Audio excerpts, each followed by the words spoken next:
mais itamit di leen yëgal ne ak quel que soit alpha commune bi dafa yàgg ànd ak ASC yi ndax nag ASC yi ku si nekk xam nga commune bi li nga xam ne subvention yi chaque année wax dëgg yàlla subvention boo xam ne da nga ko fekk 50 000 ñu yóbbu ko 1 million ay la yoween fu ñu jaar wax ko mais lii dafa nekk lu bees loo xamante ne ñun dañ leen siy jàppale di leen si encouragé ndax nag chaque jour dañ doon xeex ne ASC nekkul ne tey équipe de football rek maanaam match na am rek ma wax ci bu match amul ma dem toog sama kër kon lii Manko dañ koy félicité ndax dafa wane beneen casquette boo xamante ne bu bees la looloo waral tey ñu ñëw ànd ak bàjjanu gox mais ànd ak commune Guinaw Rails Nord mais ànd ak conseil municipal ndax tey ku nekk xam ne dafa am suñu doyen bu gaañu kon commune ba dafa wàcceel kaamil moom moo waral ñu yéex a ñëw di si jéggalu bu baax a baax tey booy gis ni sama loxo maa ngi ànd ak présidente bàjjanu gox ndax nag dañuy sant yàlla bu baax ndax bàjjanu gox lañ njëkk a am fii casquette si Guinaw Rails Nord kon bu ñu ñëwee ñu def si appel commune bi def si appel bàjjanu gox yi moom moo waral ñu ñëw teew si di félicité di ko jaaralee si Jibi Faye mais su ma félicité Jibi Faye tamit damay félicité sama sœur ñu koy wax Maam Jaara mu yore nag UCG fii département Pikine di si def liggéey bu am solo ndax xam na ne doomu gox bi la kon buñ ko defee appel si gox bi rek dafee war a ñëw teew foofu daal laay yemalee kàddu yi di wax ne maa ngi leen di félicité jaarale ko ci turi monsieur le maire Pam Ndiame Dieng mais jaarale ko ci commune Guinaw Rails Nord mais su ma neexee jaarale ko si bàjjanu gox présidente bàjjanu gox mu taxaw nii sama loxo muy Laliya Dramé loolu daal laa amoon di si sànni wax salaam kontaan nañ trop si li nga xamante moom mooy geste bu noble bi ñu def tey ASC Manko def. maa ngi leen di nuyu bu tedd di am mbégte bu rëy tey di teew fii ci Guinaw Rails ku xam Aminata Lo xam ni sama tur c'est collé. buñ ne Aminata Lo ñu ne la femme de Guinaw Rails et de Pikine kon loolu mbégte la ci man tey nag dama fi teew sur invitation de l'ASC Manko dirigé par Djibi Faye mon cher ami et mon frère dégg nga donc teewaay bi mooy partagé ak waa Guinaw Rails journée set setal bi journée bi nag journée bu am solo la du ma wax c'est la première fois damay décerner une mention spéciale de félicitations à l'ASC Manko parce que c'est une ASC exemplaire, c'est une ASC citoyenne, c'est une ASC qui œuvre pour au-delà de l'activité sportive, elle œuvre pour le développement économique, social, culturel de notre commune. Donc chapeau à l'ASC Manko. Je disais, je suis la première femme qui a été présidente de l'ASC Manko. C'est un honneur et un plaisir. Durant toute cette période, j'avais conduit l'ASC avec brio. Durant tout le moment que j'étais au pouvoir, j'ai eu aussi à partager toutes les peines, toutes les souffrances de l'ASC Manko. Mais après cela, l'ASC ne m'a jamais laissé tomber. Moi aussi, je n'ai jamais laissé tomber l'ASC. Donc, entre l'ASC Manko et Aminata Lo, entre Guinaw Rails et Aminata Lo, c'est une histoire d'amour qui ne se termine jamais et qui se termine par des bouquets de fleurs tout le temps. La preuve, ils viennent de me décerner un diplôme d'honneur, de reconnaissance, d'amitié et de fraternité. Je tiens donc à remercier vivement l'ASC Manko. Mais au-delà de ça, quand il y a eu la Covid-19, l'ASC s'est mobilisé comme un seul homme. L'ASC s'est mobilisé comme un seul homme à travers des formations, à travers des programmes d'information, d'éducation et de communication en vue d'éradiquer la pandémie dans cette commune. C'est aussi à saluer et à féliciter. Mais je profite de cette occasion pour dire à la jeunesse sénégalaise,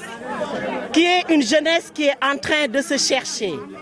Il y a eu quelques jours, un mois avant, cette jeunesse prenait des embarcations de fortune pour aller à l'étranger. Je leur dis, compte tenu du fait qu'il y a eu la Covid-19 partout et qu'on note des milliers de morts à travers le monde, je leur demande de rester au Sénégal et avec nous de trouver des solutions pour qu'elles puissent accéder à la formation et à l'emploi qui leur permettront de se prendre en charge. Je lance aussi un appel au président Macky Sall. Cette jeunesse, elle est désœuvrée. En Europe, on dit que 70% de la population africaine elle est jeune. Mais faudrait-il qu'on soit en mesure d'utiliser cette jeunesse de manière efficiente pour qu'elle puisse participer au développement socio-économique de nos pays. Mais pour cela, il faut une vaste campagne de formation, mais cette formation,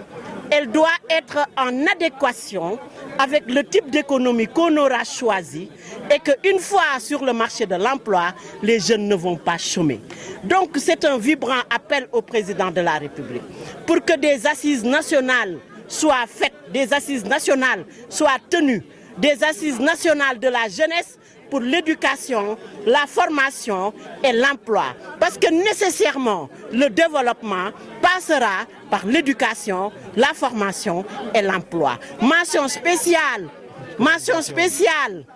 à l'ASC Manko. Mention spéciale à cette belle et forte mobilisation des populations. Mention spéciale à Djibi Faye et au bureau de l'ASC Manko. L'ASC Manko, Tchakanam. Malheureusement, à chaque seconde pluvieuse, tout ce que nous pouvons faire, c'est de pomper. Ne serait-ce que pour alléger la souffrance des populations. Mais c'est un projet que l'État doit reprendre et le plus rapidement possible. Muy lu rafet lu may rafet lu man en tant qu'autorité te li ma ci gën a neex mooy bii mooy ñaareel dafa naa wala ñetteel activité bi ñu def dimanche passé assemblée générale lañ defoon invité seen njaboot gi yëpp invité ñëpp ñoo xam ne ñoo sos ASC bi depuis yaakaar naa 81 ñu sagal leen lu am solo la. assemblée générale boo xam ni tooguñ seen bureau def ko mais dañ ko yaatal tey bu ñu ñëwaatee defaat li en collaboration avec ANAMU Diarra nga xam ne moom it aussi daanaka moo yore waa UCG di doomi Guinaw Rail ñu ne ñëw tey dañuy setal Guinaw Rail dañ ciy rafetlu lu rafet la invité nañ ñëpp ànd nañ ci jàppale nañ ni ñu leen mën a jàppale te du yem on va suivre comme ni koy defee tey su ma neexee ne man la may defal ASC Pikine kenn di ko defal ASC je prends en témoin la presse et les ASC. ci loolu sax laa la bëggoon a laaj. ndax ASC yëpp. oui dañu gis ñu leen di am suuf. waaw man la may defal ASC maire def la ko ASC man maa jëlee seen subvention 150 000 indi ko 1 million. ASC Manko bu fi nekk man maa lay jox sa subvention 1 million. seeni entraîneur maa ne jël en compte pendant 3 mois amul fenn bu amee ngeen wax ma ko vous êtes partout. donc c'est parce que su ma koy def samay njaboot lañ samay ndaw lañ dama gëm sport dama ci newoon te yaakaar naa ni man chaque année sama conviction mooy dama yokk. comment xam nañ yamuma ci subventionné leen rek yamuma ci prendre ils savent ils sont là je les prends en témoin man la may defal sama ASC aucun maire ne l'a jamais fait du dëgg kon su ma koy def parce que lu mu gëm la moo tax tey lii ñu def nii dama ci ànd di ko rafetlu crois que lu am solo la. alors justement ñu ngi oui waxi set setal mais gis nañ Guinaw Rail dafa encombré wu. oui xat na. dugub bi doy na waar tali bi buntu marché. oui. day xat. ban taxawaay la ci mairie mën a am. waaw xam nga dafa nekk domaine bu mairie géré wut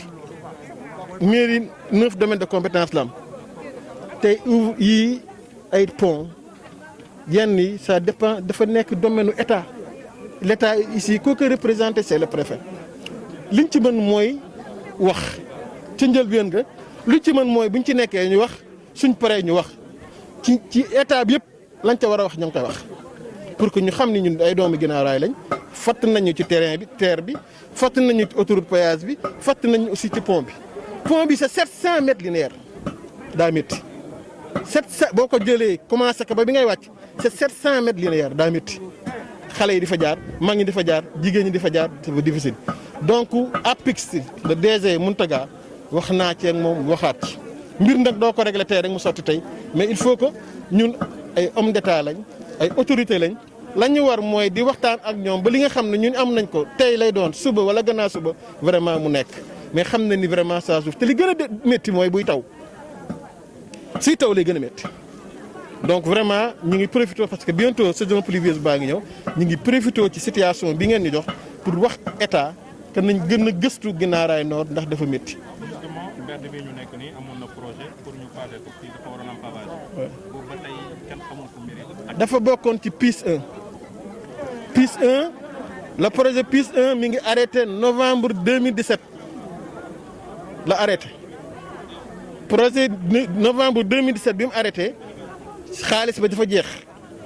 di mooy xaalis bi jeexutoon mais fekkoon nañu